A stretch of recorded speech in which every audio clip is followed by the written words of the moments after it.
नमस्कार, मैं हूं हरी सिंह। आप सभी का आपके अपने YouTube चैनल पर स्वागत करता हूं। हम लोग कुछ दिन पहले नागरिकता की चर्चा कर रहे थे, जिसमें हम लोगों ने देखा था कि नागरिकता है क्या, नागरिकता से संबंधित अनुच्छेद कौन कौन से थे, अधिनियम कौन कौन से थे, नागरिकता प्राप्त कैसे किया जा सकता है, नागरिकता को समाप्त कैसे किया जा सकता है। इन सब बातों की चर्चा हो चुकी है पहले पार्ट में। अब हम लोग इसके दूसरे पार्ट में देखेंगे कि ओवरसीज नागरिकता क्या है, सीएए क्या है, एनआरसी क्या है, एनपीआर क्या है, जो काफी इंपॉर्टेंट है और यह चर्चा में रहा है, विवादों में रहा है, तो और इंपॉर्टेंट हो जाता है। यहां से क्वेश्चन पूछे ही जाएंगे, क्योंकि जो टॉपिक चर्चा में रहता है, विवादों में रहता है, वहां से क्वेश्चन पूछे ही जाते हैं। इसलिए इसे अच्छे से पढ़ना और समझना होगा। हम लोग एक एक करके इसकी चर्चा करेंगे। पहले आइए देखते हैं कि ओवरसीज नागरिकता क्या होता है। ठीक है, ओवरसीज नागरिकता को नागरिकता संशोधन अधिनियम 2003 के नाम से भी जाना जाता है। इसी का दूसरा नाम समुद्र पारी नागरिकता अधिनियम 2003 है। इसी का और दूसरा नाम है ओवरसीज नागरिकता अधिनियम 2003। अर्थात इन तीनों का एक ही नाम है, नागरिकता संशोधन अधिनियम, समुद्र पारी नागरिकता अधिनियम या ओवरसीज नागरिकता अधिनियम। यह अधिनियम भारतीय मूल के व्यक्तियों, भारतीय मूल के व्यक्तियों से संबंधित है। भारतीय मूल के व्यक्तियों से संबंधित है। जो भारतीय मूल के व्यक्तियों को यह अधिनियम क्या करता है, भारतीय मूल के व्यक्तियों को दोहरी नागरिकता जैसी सुविधाएं प्रदान करता है। क्या करता है? दोहरी नागरिकता जैसी सुविधाएं प्रदान करता है। सुविधाएं प्रदान करता है, अर्थात दोहरी नागरिकता नहीं प्रदान करता, दोहरी नागरिकता जैसी सुविधाएं प्रदान करता है। कौन सा अधिनियम? नागरिकता संशोधन अधिनियम 2003। पहले भी हम लोग चर्चा कर चुके हैं कि अनुच्छेद 8 किससे संबंधित है? भारतीय मूल के व्यक्तियों से संबंधित है। भारतीय मूल के व्यक्तियों से संबंधित है, जिसमें संसद को यह अधिकार दिया गया है। किसे अधिकार दिया गया है? संसद को अधिकार दिया गया है कि भारतीय मूल के व्यक्तियों के संबंध में उनके नागरिकता का निर्धारण कर सकता है। और संसद इस अधिकार का प्रयोग करते हुए, संसद इस अधिकार का 8 में दिए गए अधिकार का प्रयोग करते हुए एल एम सिंघवी समिति के सिफारिश पर, एलएम सिंघवी समिति के सिफारिश पर नागरिकता संशोधन अधिनियम 2003 पारित किया, जिसे समुद्र पारी नागरिकता अधिनियम या ओवरसीज नागरिकता अधिनियम के नाम से भी जाना जाता है। और इस अधिनियम के माध्यम से भारतीय मूल के व्यक्ति को ओवरसीज नागरिकता प्रदान करते हुए दोहरी नागरिकता जैसी सुविधाएं प्रदान की जाती हैं। दोहरी नागरिकता नहीं, दोहरी नागरिकता जैसी सुविधाएं प्रदान की जाती हैं। क्यों हम दोहरी नागरिकता नहीं देते? क्योंकि भारत में दोहरी नागरिकता का कोई कंसेप्ट नहीं है। इसलिए भारतीय मूल के व्यक्तियों को दोहरी नागरिकता जैसी सुविधाएं हम प्रदान करते हैं। लेकिन ऐसी सुविधाएं प्राप्त करने के लिए भारतीय मूल के व्यक्ति को कुछ शर्तों को पूरा करना होगा। तो शर्तें क्या है? शर्तें क्या है? पहली शर्त यह है कि वह भारतीय मूल का हो। क्या हो? भारतीय मूल का हो। दूसरा, वह भारत में 2 वर्ष निवास किया हो। वर्तमान में इसे कम करके क्या कर दिया गया है? 1 वर्ष कर दिया गया है। 2003 में क्या था? 2 वर्ष। 2015 में इसे 1 वर्ष कर दिया गया है। तो भारतीय मूल का हो, भारत में 1 वर्ष निवास किया हो। तीसरा, वह पाकिस्तान या बांग्लादेश का ना हो। कहाँ का ना हो? पाकिस्तान या बांग्लादेश का ना हो। भारतीय मूल का है, लेकिन वह भारतीय मूल का व्यक्ति पाकिस्तान या बांग्लादेश का नहीं होना चाहिए। हो सकता है आतंकवादी आ जाए, ठीक है, तो इसे बाहर रखा गया है। साथ चौथा, जिस देश का वह नागरिक है, भारतीय मूल का व्यक्ति जिस देश का वह नागरिक है, वहां दोहरी नागरिकता प्रदान की जाती हो। जिस देश का वह व्यक्ति है, भारतीय मूल का व्यक्ति है, वहां दोहरी नागरिकता प्रदान की जाती है। अगर ये चारों शर्तें भारतीय मूल का व्यक्ति पूरा करता है, तो उस भारतीय मूल के व्यक्ति को ओवरसीज नागरिकता के माध्यम से दोहरी नागरिकता जैसी सुविधाएं प्रदान की जाएंगी। दोहरी नागरिकता नहीं, दोहरी नागरिकता जैसी सुविधाएं प्रदान की जाएंगी। प्रारंभ में यह व्यवस्था 16 देशों में निवास करने वाले भारतीय मूल के व्यक्तियों के लिए था, लेकिन वर्तमान में क्या यह संपूर्ण विश्व में निवास करने वाले भारतीय मूल के व्यक्तियों के लिए हो गया है। लेकिन ध्यान में रखिएगा, यह पाकिस्तान या बांग्लादेश का नहीं होना चाहिए। वह भारतीय मूल का व्यक्ति पाकिस्तान या बांग्लादेश का नहीं होना चाहिए। अब प्रश्न उठता है कि यह भारतीय मूल का व्यक्ति जिसे दोहरी नागरिकता जैसी सुविधाएं प्रदान की गई हैं, वह भारत में क्या क्या कर सकता है? तो पहला क्या कर सकता है? पहला, बिना वीजा के वो आ जा सकता है। पहला, बिना वीजा के वो भारत में आ जा सकता है। दूसरा, भारत में शिक्षा ग्रहण कर सकता है या शिक्षण संस्थाओं में प्रवेश ले सकता है, भारत के शिक्षण संस्थाओं में प्रवेश ले सकता है। तीसरा, गैर कृषि भूमि को या जमीन को ले सकता है, अर्थात कृषि भूमि को वो नहीं लेगा, गैर कृषि भूमि को वो खरीद सकता है। चौथा, भारत में निवेश लगा सकता है, अर्थात उद्योग धंधे लगा सकता है। और इस अधिनियम का यही उद्देश्य भी है कि भारतीय मूल के व्यक्तियों को आकर्षित किया जाए, भारत में वे निवेश करें, उद्योग धंधे लगाएं, जिससे रोजगार का सृजन हो। पांचवा यह है कि सरकार क्या करेगी? सरकार इनके संपत्तियों की क्या करेगी? रक्षा करेगी। तो भारतीय मूल का व्यक्ति जिसे दोहरी नागरिकता जैसी सुविधाएं मिल रही है, किसके माध्यम से? ओवरसीज नागरिकता के माध्यम से दोहरी नागरिकता जैसी सुविधाएं मिल रही है, वो भारत में क्या क्या कर सकता है? बिना वीजा के आ जा सकता है, शिक्षण संस्थाओं में प्रवेश ले सकता है, गैर कृषि भूमि खरीद सकता है, भारत में उद्योग धंधे लगा सकता है, सरकार उसके संपत्ति की क्या करेगी? रक्षा करेगी। क्या नहीं कर सकता? प्रश्न उठता है क्या नहीं कर सकता? तो वह अवसर की समानता का लाभ नहीं मिलेगा। 16 में अवसर की समानता की बात की गई है, अनुच्छेद 16 में, तो उसे अवसर की समानता का लाभ नहीं मिलेगा। दूसरा, कोई संवैधानिक पद धारण नहीं कर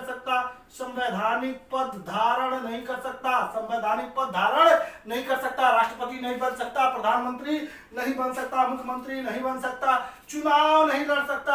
अगला, चुनाव नहीं लड़ सकता। अगला, मत नहीं दे सकता। लेकिन इसमें कभी कभी कुछ समय के लिए एक विधानसभा में कभी कभी छूट दिया जाता है, उन्हें प्रोत्साहित करने के लिए कि वो भारत में आए और उद्योग धंधे लगाएं। तो ये रहा भारतीय मूल के व्यक्तियों से संबंधित क्या है? नागरिकता संशोधन अधिनियम 2003 या समुद्र पारी नागरिकता अधिनियम या ओवरसीज नागरिकता अधिनियम किससे संबंधित है? भारतीय मूल के व्यक्तियों से संबंधित है। जिस अनुच्छेद 8 किससे संबंधित है? भारतीय मूल के व्यक्तियों से संबंधित है। और यह संसद को यह अधिकार देता है कि भारतीय मूल के व्यक्तियों के संबंध में नागरिकता निर्धारण करे। संसद ने इस अधिकार का प्रयोग करते हुए नागरिकता संशोधन अधिनियम 2003 पारित किया, अर्थात समुद्र पारी नागरिकता या ओवरसीज नागरिकता अधिनियम पारित किया, जिसके अंतर्गत किसकी समिति के सिफारिश पर? एलन सिंघवी समिति के सिफारिश पर यह अधिनियम लाया गया था, जिसके अंतर्गत ओवरसीज भारतीय मूल के व्यक्तियों को ओवरसीज नागरिकता के माध्यम से क्या दोहरी नागरिकता जैसी सुविधाएं दी गई। लेकिन शर्त यह पूरा करना होगा, वह भारतीय मूल का हो, भारत में 1 वर्ष निवास किया हो, पाकिस्तान का ना हो, बांग्लादेश का ना हो, वह भारतीय मूल का व्यक्ति दोहरी नागरिकता, जिस देश का वह नागरिक है वह दोहरी नागरिकता दी जाती हो। क्या कर सकता है? बिना वीजा के आ सकता है, शिक्षण ग्रहण कर सकता है, गैर कृषि कार्य कर सकता है, गैर कृषि भूमि खरीद सकता है, निवेश भारत में कर सकता है और सरकार उसके संपत्ति की रक्षा करेगी। क्या नहीं कर सकता? उसे अवसर की समानता का लाभ नहीं मिलेगा, संवैधानिक पद धारण नहीं कर सकते, चुनाव नहीं लड़ सकते और मत नहीं डाल सकते, अर्थात मतदान का अधिकार उन्हें नहीं होगा। क्या अधिनियम अटल बिहारी वाजपेयी की सरकार द्वारा भारतीय मूल के व्यक्तियों को आकर्षित करने के लिए, जो विदेशों में निवास कर रहे हैं, भारतीय मूल के हैं, भारत के मानने वाले लोग हैं, और उन्हें आकर्षित करने के लिए कि वो भारत में आए, निवेश लगाए, जिससे रोजगार का सृजन हो, यह अधिनियम लाया गया था और हुआ भी, इसका लाभ भी मिला। इसे कैसे दिया जाता है? PIO कार्ड दिया जाता है, इन्हें PIO कार्ड दिया जाता है, person of Indian origin, person of Indian origin card के नाम से इसे जाना जाता है। ये रहा ओवरसीज नागरिकता या समुद्र पारी नागरिकता। अब आइए देखते हैं कि CAA क्या है। अब आइए देखते हैं क्या CAA क्या है। CAA जिसे नागरिकता संशोधन अधिनियम 2019 के नाम से जाना जाता है या सिटीजनशिप अमेंडमेंट एक्ट 2019 के नाम से जाना जाता है, जिसे CAA भी कहा जाता है। यह अधिनियम कुछ अवैध घुसपैठियों को या कुछ अवैध प्रवासियों को भारतीय नागरिकता प्रदान करता है। भारतीय क्या करता है? नागरिकता प्रदान करता है। यह अधिनियम नागरिकता संशोधन अधिनियम 2019 या CAA या अमेंडमेंट एक्ट 2019 किससे संबंधित है? कुछ अवैध घुसपैठियों को भारतीय नागरिकता प्रदान करता है। भारतीय नागरिकता प्रदान करता है कैसे? किन लोगों को भारतीय नागरिकता प्रदान करता है? जो अफगानिस्तान, बांग्लादेश या पाकिस्तान से भारत आए हों और भारत में क्या हो, अवैध घुसपैठियां हो, उन्हें भारतीय नागरिकता प्रदान किया जाता है। साथ साथ यही जान लीजिए, पहले भी बात हो चुकी है कि अनुच्छेद 11 में संसद को यह अधिकार दिया गया है। किसे अधिकार दिया गया है? संसद को यह अधिकार दिया गया है कि नागरिकता के संबंध में नियम वो बना सकता है, किस तरह नागरिकता प्राप्त की जाए, किस तरह नागरिकता समाप्त हो सकती है, इसके संबंध में वो नियम बना सकता है। और इसी अधिकार का प्रयोग करते हुए संसद ने नागरिकता संशोधन अधिनियम 2019 पारित किया। कब? दिसंबर 2019 में पारित किया। कौन? संसद ने पारित किया। और इस अधिनियम को 10 जनवरी 2020 को लागू कर दिया गया। 10 जनवरी 2020 को लागू कर दिया गया। ध्यान में रखिएगा, डेट इंपॉर्टेंट है, जरूर समझिएगा। और इस अधिनियम के माध्यम से कुछ अवैध प्रवासियों को भारतीय नागरिकता प्रदान की गई। क्या की गई? भारतीय नागरिकता प्रदान की गई। किसे? कुछ अवैध प्रवासियों को। लेकिन किसे दिया जाएगा? जो कुछ शर्तें पूरा करते हो, निम्नलिखित शर्तें पूरा करते हो, उन्हें ही भारतीय नागरिकता प्रदान की जाएगी। मतलब सभी अवैध प्रवासियों को नहीं, कुछ अवैध प्रवासियों को, अवैध घुसपैठियों को भारतीय नागरिकता प्रदान की जाएगी जो ये शर्तें पूरी करते हो। पहला वह अवैध घुसपैठिया क्या हो? हिंदू हो, सिख हो, ईसाई हो, बौद्ध हो, जैन हो, पारसी हो। ध्यान में रखिएगा, ये 6 हैं। हिंदू हो, सिख हो, ईसाई हो, बौद्ध हो, जैन हो, पारसी हो। अवैध घुसपैठिया या अवैध प्रवासी किस समुदाय से हो? हिंदू हो, सिख हो, ईसाई हो, बौद्ध हो, जैन हो, पारसी हो। मुस्लिम इसमें शामिल नहीं है। ध्यान में जरूर रखिएगा, ये अवैध प्रवासी जो हिंदू हो, सिख हो, ईसाई हो, बौद्ध हो, जैन हो, पारसी हो, यह इस समुदाय से आते हो। गैर मुस्लिम हो, कहने का मतलब क्या हो? गैर मुस्लिम हो, और ये कहां से आए हो? अफगानिस्तान से आए हो, या पाकिस्तान से आए हो, या बांग्लादेश से आए हो। कहां से आए हो? अफगानिस्तान से आए हो, पाकिस्तान से आए हो, या बांग्लादेश से आए हो। कहां से आए हो? अफगानिस्तान से, या पाकिस्तान से, या बांग्लादेश से आए हो। कब आए हो? तीसरी शर्त, कब आए हो? 31 दिसंबर 2014 को, या उससे पहले आए हो, उससे पहले आए हो। कब आए हो? आज तक नहीं। 31 दिसंबर 2014 को या उससे पहले आए हो। चौथी शर्त, आने का कारण 31 दिसंबर 2014 को या उससे पहले आए हो। आने का कारण क्या हो? धार्मिक उत्पीड़न किया गया हो। उनका क्या किया गया हो? धार्मिक उत्पीड़न किया गया हो। धार्मिक उत्पीड़न, जिस देश के वे अवैध प्रवासी हैं, जिस देश के वो मूल निवासी हैं, वहां उनका क्या किया गया हो? धार्मिक प्रताड़ना दी गई हो, धार्मिक उत्पीड़न दिया गया हो। अगर कोई अवैध प्रवासी ये चारों शर्त पूरा करता है, अवैध प्रवासी ये चारों शर्तें पूरी करता हो तो उसे भारतीय नागरिकता प्रदान की जाएगी। किसके माध्यम से? सीएए के माध्यम से या नागरिकता संशोधन अधिनियम 2019 के माध्यम से कुछ अवैध प्रवासियों को भारतीय नागरिकता प्रदान की जाएगी अगर वह ये शर्तें पूरी करता हो। हिंदू हो, सिख हो, बौद्ध ईसाई हो, बौद्ध हो, जैन हो, ईसाई समुदाय से संबंधित है और वो कहाँ का हो, कहां से आया हो, अफगानिस्तान से आया हो, पाकिस्तान से आया हो, बांग्लादेश से आया हो, कब आया हो 31 दिसंबर 2014 को आया हो या उससे पहले आया हो। ये नहीं कि आज तक आते रहे, उससे पहले आया हो। और आने का कारण क्या है? वहां उन्हें धार्मिक प्रताड़ना दी गई, धार्मिक उत्पीड़न किया गया। तो ऐसी शर्त पूरा करने वाला अवैध घुसपैठिया या अवैध प्रवासी, कुछ अवैध प्रवासी, उन्हें भारतीय नागरिकता प्रदान की जाएगी इस सीए के माध्यम से या नागरिकता संशोधन अधिनियम 2019 के माध्यम से। इसका उद्देश्य क्या है? उद्देश्य क्या है? इसे लाने का उद्देश्य क्या है? 1955 के अधिनियम में, नागरिकता संशोधन अधिनियम 1955 के अधिनियम में यह प्रावधान है कि अवैध घुसपैठिया या अवैध प्रवासी रजिस्ट्रेशन के माध्यम से या देशीकरण के माध्यम से नागरिकता ग्रहण नहीं कर सकते। नागरिकता 5 तरीके से प्राप्त किया जा सकता है: जन्म द्वारा, प्रजनन द्वारा, रजिस्ट्रेशन द्वारा, देशीकरण द्वारा या अर्जित भूभाग द्वारा। तो अवैध प्रवासियों को यह अधिकार नहीं था 1955 के अधिनियम में कि वह देशीकरण के माध्यम से या रजिस्ट्रेशन के माध्यम से क्या कर सकें? नागरिकता, भारतीय नागरिकता प्राप्त कर सकें। तो यहाँ इस अधिनियम के माध्यम से छूट दिया गया। एनआरसी असम में लागू किया गया और जब लागू किया गया तो कुछ लोग ऐसे अवैध घुसपैठिया हो गए या अवैध प्रवासी हो गए जो वास्तव में भारत के नागरिक थे। क्या थे?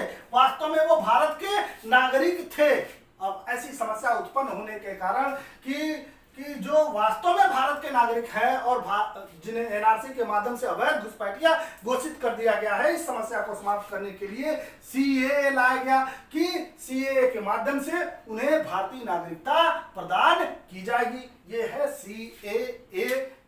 ठीक है, अब आइए देखते हैं क्या एनआरसी क्या है। ये रहा सीएए। अब आइए देख लेते हैं एनआरसी क्या है। एनआरसी क्या है? ये भी काफी चर्चा में रहा है, विवादों में रहा है। राष्ट्रीय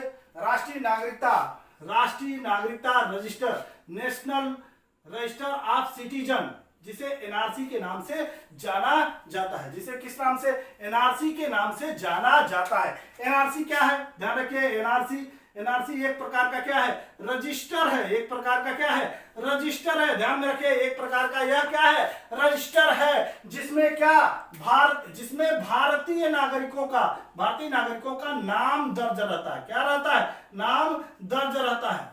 एनआरसी क्या है? एक प्रकार का क्या है? रजिस्टर है, जिसमें भारतीय नागरिकों का नाम दर्ज रहता है।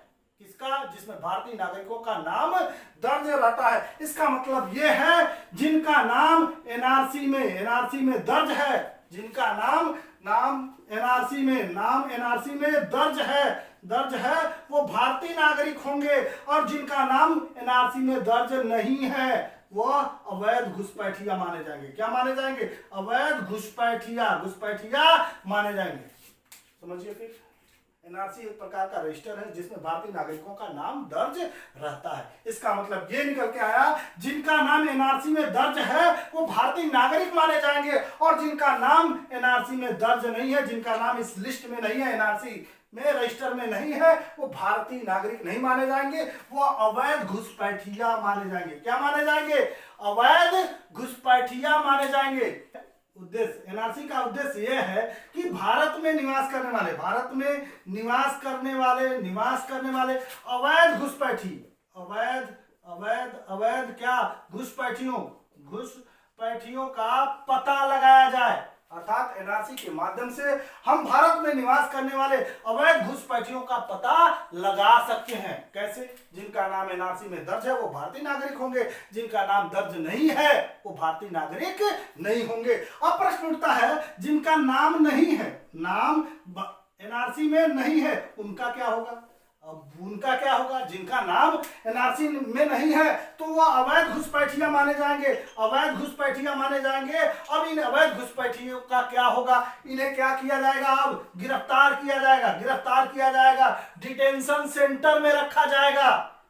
गिरफ्तार करके कहां रखा जाएगा? डिटेंशन सेंटर में रखा जाएगा। और जिस देश के नागरिक है, मूलतः जिस देश के नागरिक हैं, वहां के विदेश मंत्रालय से बात किया जाएगा और वहां भेज दिया जाएगा। वहां इन्हें क्या कर दिया जाएगा? भेज दिया जाएगा। तो ये रहा एनआरसी। फिर देखिए, राष्ट्रीय नागरिकता रजिस्टर या नेशनल रजिस्टर ऑफ सिटीजन, जिसे एनआरसी के नाम से जानते हैं, यह एक प्रकार का रजिस्टर है जिसमें भारतीय नागरिकों का नाम दर्ज होता है, नाम दर्ज रहता है, अर्थात भारत के नागरिकों का नाम दर्ज रहता है। इस जिनका नाम एनआरसी में दर्ज है, जिनका नाम इस रजिस्टर में दर्ज है, वो भारतीय नागरिक माने जाएंगे। जिनका नाम दर्ज नहीं है उन्हें अवैध घुसपैठिया माना जाएगा। इसके लाने का उद्देश्य ये है कि भारत में अवैध घुसपैठियों, भारत में निवास करने वाले अवैध घुसपैठियों का पता लगाया जाए। अब जिन्हें अवैध घुसपैठिया माना जाएगा उनका क्या होगा? वो उन्हें गिरफ्तार किया जाएगा, डिटेंशन सेंटर में रखा जाएगा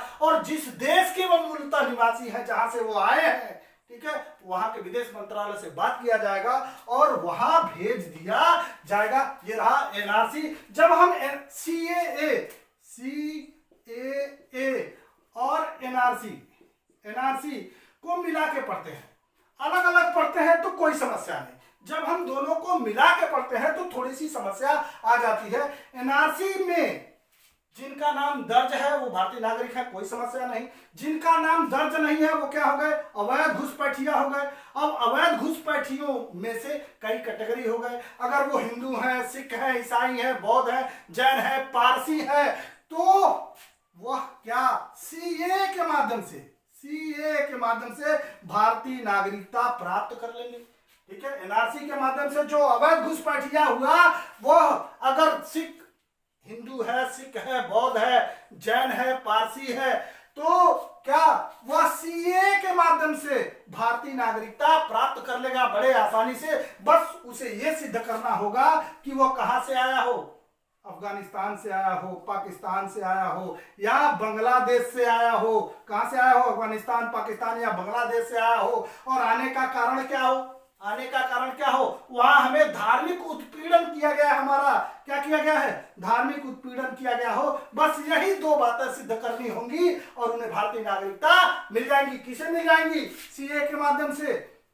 जो हिंदू हो, सिख, गैर कहने का मतलब है जो गैर मुस्लिम हो। अब प्रश्न उठता है, जो एनआरसी में मुस्लिम भाई आएंगे, मुस्लिम भाई अवैध घुसपैठी हो रहे हैं, उनका क्या होगा? अब जो मुस्लिम होंगे वो सीए के माध्यम से उन्हें भारतीय नागरिकता नहीं मिलेगी। अब जहां से ये आए हैं, अवैध घुसपैठी जो मुस्लिम होंगे, जहां से आए हैं वहीं उनको भेज दिया जाएगा। इसलिए ये विवादों में रहा है। अब आइए देखते हैं कि एनपीआर क्या है। एनपीआर क्या है? यह भी एक प्रकार का रजिस्टर है, राष्ट्रीय जनसंख्या रजिस्टर, जिसका नाम है राष्ट्रीय जनसंख्या register, national population register, NPR के नाम से जाना जाता है। यह भी एक प्रकार का क्या है? रजिस्टर है। रजिस्टर है जिसमें सामान्यतः भारत में सामान्य रूप से निवास करने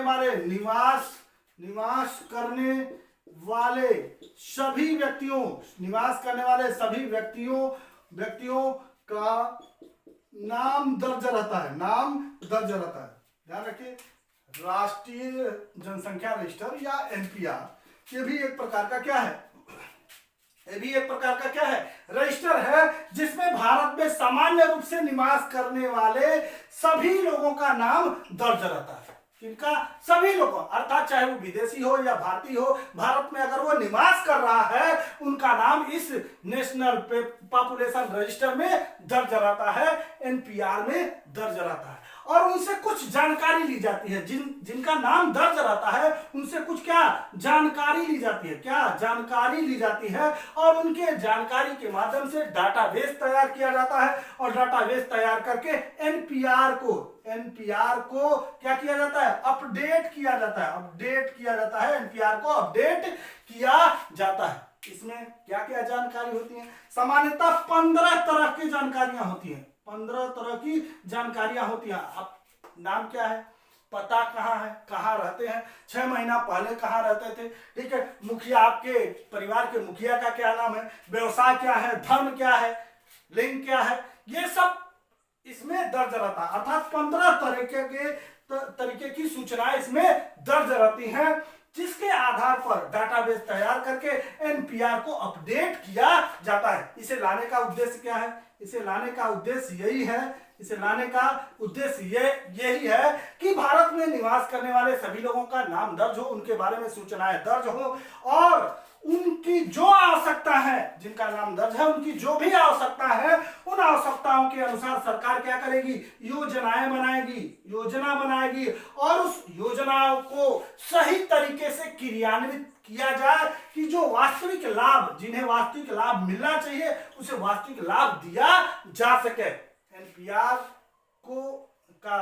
एनपीआर को अपडेट करने का उद्देश्य यह है कि क्या योजनाएं उनके लिए जो जैसा है उनके लिए वैसा योजनाएं बनाया जाए, और जिन्हें लाभ मिलना चाहिए, वास्तव में जिसे लाभ मिलना चाहिए उन्हें लाभ पहुंचाया जाए। यही इसका क्या है, उद्देश्य है।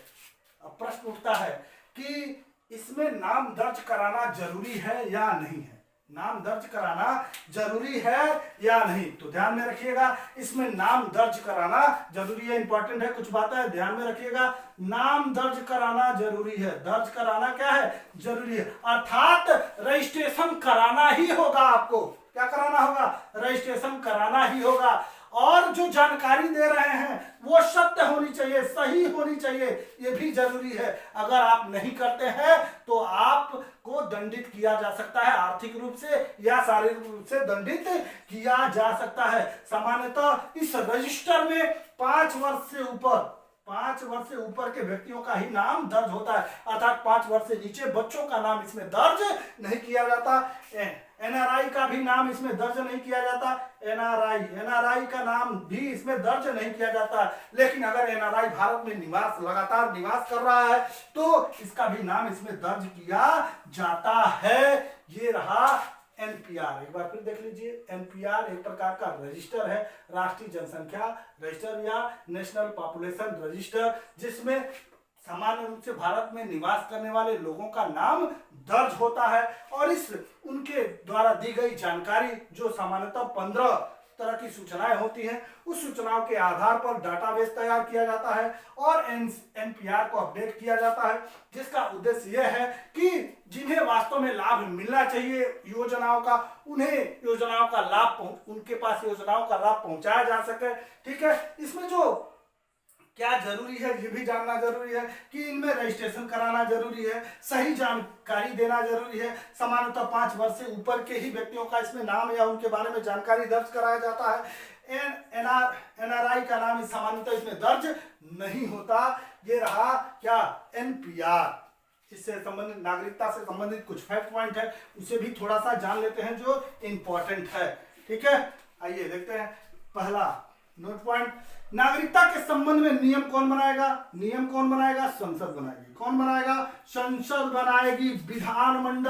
विधानमंडल इस पे नियम नहीं बनाते, ध्यान में जरूर रखिएगा।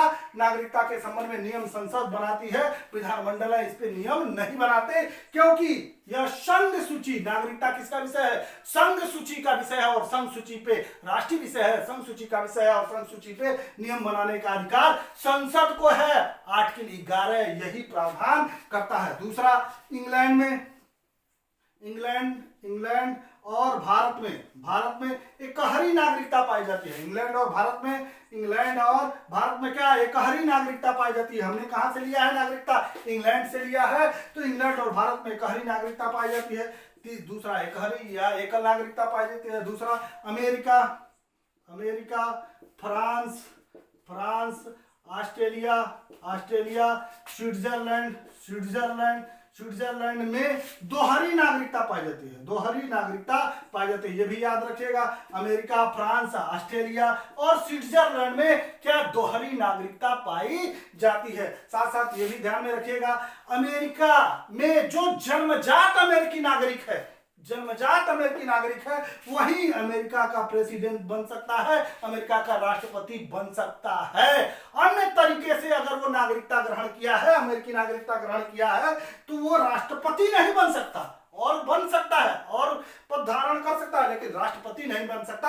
अमेरिकी राष्ट्रपति के लिए योग्यता है कि वो जन्मजात, जन्म से अमेरिका का नागरिक हो, तो वो अमेरिका का राष्ट्रपति बन सकता है। भारत में ऐसा कोई नियम नहीं है। अगर भारत में 5 तरीके से आप भारत के नागरिक हो गए तो आप भारत का राष्ट्रपति बन सकते हैं। वो कौन कौन सा तरीका है? जन्म द्वारा, प्रजनन द्वारा, रजिस्ट्रेशन द्वारा, देशीकरण द्वारा या अर्जित भूभाग द्वारा। ये रहा नागरिकता से संबंधित चैप्टर। पहले हम लोगों ने चर्चा किया था पहले पार्ट में, नागरिकता है क्या, अनुच्छेद कौन कौन से हैं, अधिनियम कौन कौन से थे, नागरिकता प्राप्त कैसे की जाती है, नागरिकता समाप्त कैसे होती है। इस पार्ट में हम लोगों ने देखा कि ओवरसीज नागरिकता क्या है, जो भारतीय मूल से संबंधित था। CAA क्या है, जिसमें कुछ अवैध घुसपैठियों को नागरिकता प्रदान की जाती है।